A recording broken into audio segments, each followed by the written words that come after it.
Governor, we're here to talk about a special session on property taxes. Is it a good precedent to call a special session because you're concerned voters might say yes to a ballot issue that you don't want them to say yes to? Well, it's always good when we can find a way forward that has more buy-in, broader buy-in, that Republicans and Democrats can agree on rather than have a divisive or risky set of initiatives. We did this, for instance, we brought together very unlikely parties, oil and gas and environmentalists. They both had initiatives that they wanted to send to the ballot, wanted to ban oil and gas, wanted to ban the work we're doing around renewable energy. We didn't think either of those ideas were good, but we said, isn't there a better way to work together? And they found it, and we found it, right? And we did that around hospitals and patient advocates and trial attorneys. And this is no different. We just want to bring a big enough coalition and say, look, we all want to provide as much property tax relief as we can, right? We need to, homeowners have big increases. Let's reduce that. We've built on that. We've had, I think, five major property tax cuts at this point. This will kind of be the icing on the cake. But how do we also bring on board those who say, look, we want to avoid risky divisive fights that could defund our schools, defund our community colleges.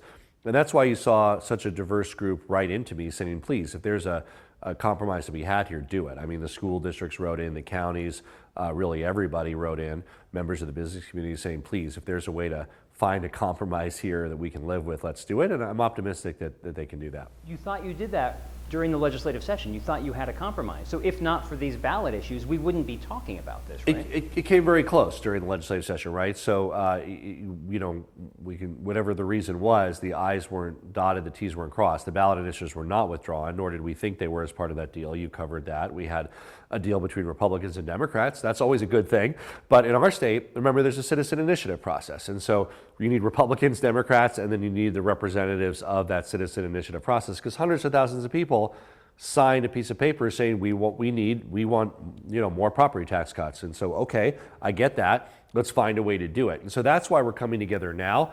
It's the last chance to avoid this divisive fight and to have a compromise that, again, people might not be thrilled with on either side, but can we all live with it? Does it provide additional relief for homeowners? Does it provide additional relief for small business owners? Does it preserve the funding for schools and counties? Yes, it does.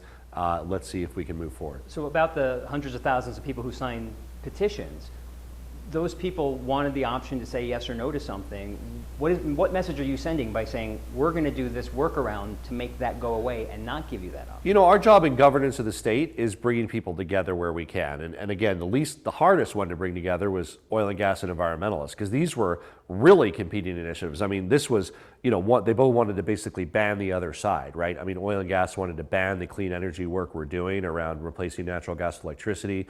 You had the oil and gas companies, and you had the environmentalists saying banning oil and gas. I mean, we brought them together, and we're funding transit. They're all on the same page. We're reducing air pollution. So this was just a matter of bringing people together, saying, look, we hear the voice of the people who want property tax cuts. We do too. We all want that. Let's find a way to do it that provides the reliability and predictability that we need for our state, and a cap mechanism that prevents this kind of increase from ever happening again in Colorado. That's a key part of this as well. Did you think voters would say yes to either of those issues, and that's why we're talking about this? You know, Marshall, I have no idea, and nor do you, nor do any of us, what voters are going to do, right? Like when the voters, you know, didn't pass HH, right? People put it on the ballot, we thought they would, right? We thought this is great, it cuts property taxes. There are, you know, you never know what the voters are going to do. And if we can find a way to satisfy the real need and the real desire the voters have to reduce property taxes, at the same time making sure we're not jeopardizing school funding and special district funding, of course we should take that. And it came very close at the end of last session. Didn't quite build a broad enough coalition, but I think that coalition is there now. So what's the difference? What do you expect, or what do you want out of the special session that you didn't get for some reason during the legislative session? This builds on that work, first of all. I mean, it wouldn't be possible without the bipartisan work that's already in place. But what does it do? It basically creates a variable mechanism, because depending on how much property values go up, you can have a bigger tax cut, a bigger property tax cut if they go up more, and you should, right? Like if property values go up 40%, the cost of education didn't go up 40%. So why should homeowners whose salaries only went up maybe 8% over 2 years, why should they have to pay 40% more?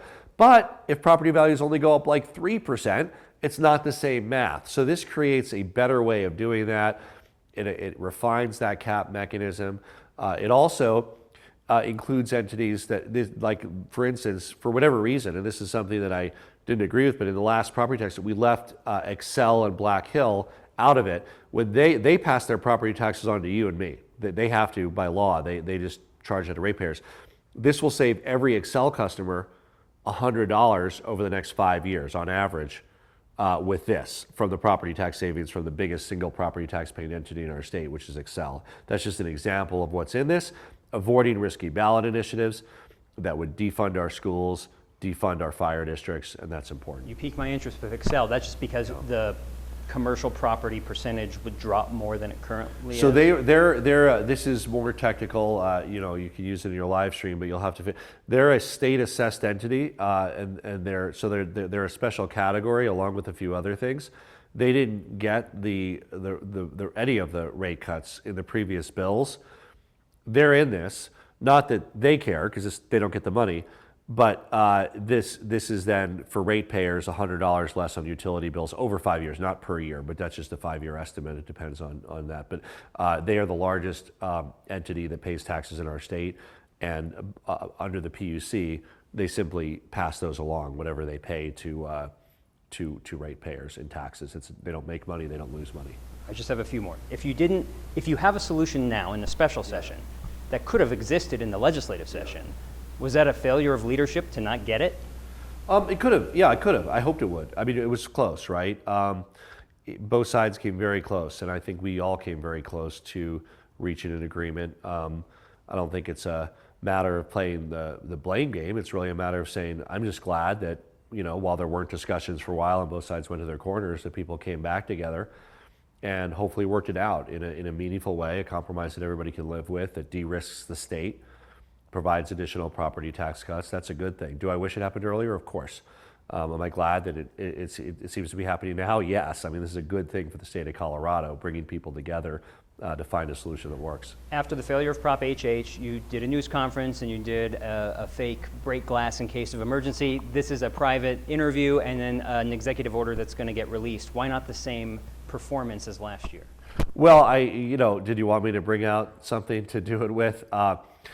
That was sort of, playing off a riff. I think you and others were saying, what is Plan B? What is Plan B? And so we were saying, okay, well, because we didn't really develop that during the campaign, but we had to figure out what that was. It had to be a special session or else property taxes would have gone up a lot. In many ways, this is important in a different way, right?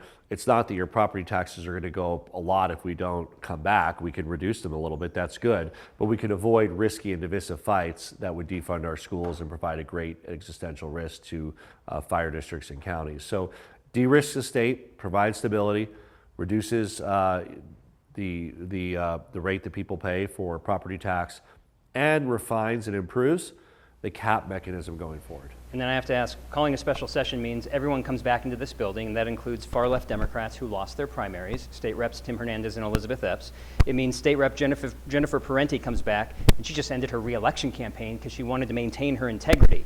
You have to have concerns about lawmakers coming back in the same room. So what are some of those concerns you might have? Well, Marshall, you always like to frame it in the most negative way possible. I think that we have experienced, termed out legislators that I'm thrilled will be back, people like Marshall Zelinger, people like Bob Gardner, that I didn't know we'd see again and being able to work together again, that now we'll be able to do one final good thing before they're term limited out of the chamber. If it becomes a bit of a circus, even the smallest bit, are you concerned about that? Well, the special session will be about property taxes. I mean, people can give floor speeches on whatever they want. We've had distractions in prior general sessions and special sessions. I mean, we have, there's freedom of speech, and as long as they follow the rules of their chamber, they can do that. But there's work at hand. It's important work for the people of Colorado, wherever you stand. Hundreds of thousands of people sign petitions. Everybody hears from their constituents, do something about property taxes. I got a letter from the school districts, the counties, almost everybody that receives, property tax funding saying, please find a way to bring people together to do this. And so there's a huge desire to work and do this. And, it's part of the job of legislators that there might need to be special sessions from time to time. And I'm optimistic that they'll do a good product when they come back. And finally, is Michael Fields the most powerful Republican in Colorado? No, I mean, I don't think, again, this is not, him as a Republican. What has power is that hundreds of thousands of Coloradans have put their name and signed a ballot initiative to put it on the ballot. That's what matters here, right? And that it could pass, it could not pass, right? Polling shows roughly even numbers that I've seen on this.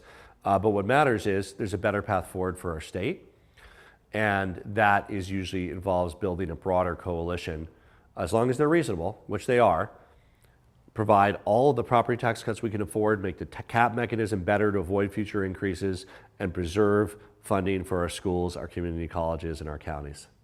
Thank you, Governor. Thank you.